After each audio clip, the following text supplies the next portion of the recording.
Hello दोस्तों, नमस्कार, जय जोहार, जय छत्तीसगढ़। मेरा यूट्यूब चैनल में आप सभी का स्वागत है। बहुत अच्छा अपने तरफ से प्रयास किए हैं।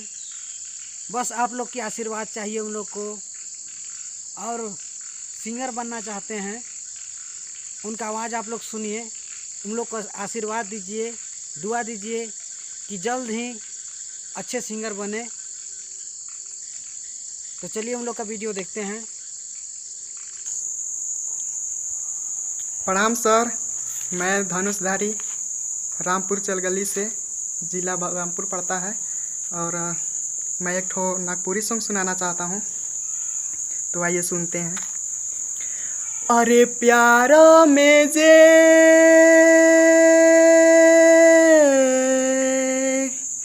नशा लागेला,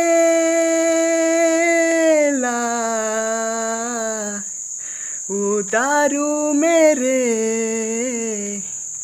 कहाँ लागेला।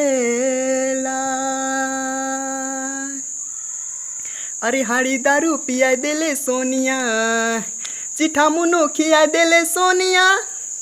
हाड़ी दारू पिया देले सोनिया, चिठा मुनो खिया देले सोनिया। हाड़ी कैसन देले, दारू कैसन देले, हाड़ी कैसन देले, दारू कैसन देले।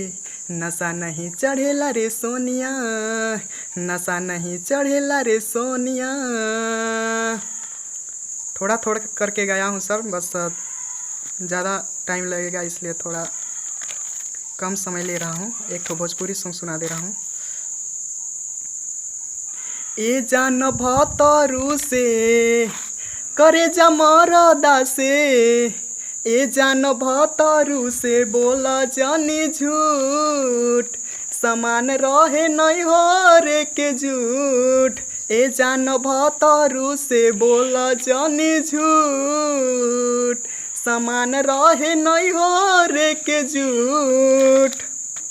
एक तो छत्तीसगढ़ी भी सर। ओ माया मार ले नजरिया, ओ माया मार लेना,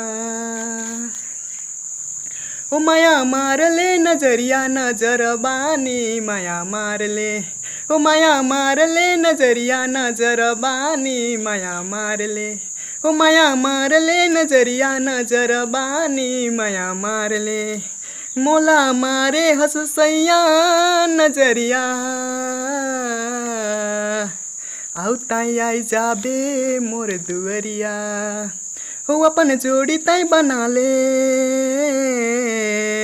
हो अपन जोड़ी ताई बना ले। नजर बानी माया मार ले, हो माया मार ले नजरिया, नजर बानी माया मार ले। हो माया मार ले नजरिया, नजर बानी माया मार ले। दे मीना की बाजार चाड़ फूले की खवा बे मोला मीना की बाजार। हैप्पी कटल के तोर उड़े जोरदार, हैप्पी कटल के तोर उड़े जोरदार। रे दिखेला बाबा लचे समा लागत है तम दिखेला बाबा, रे दिखेला बाबा लचे समा लागत है तम दिखेला बाबा।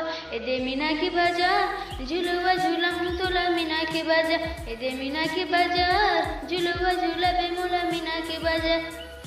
अंगूठीला तरी तरी बिछिया नीमर, अंगूठीला तरी तरी बिछिया नीमर। दे लेबे जोड़ीदार, अंगूठीला तरी तरी बिछिया नीमर। दे लेबे जोड़ीदार,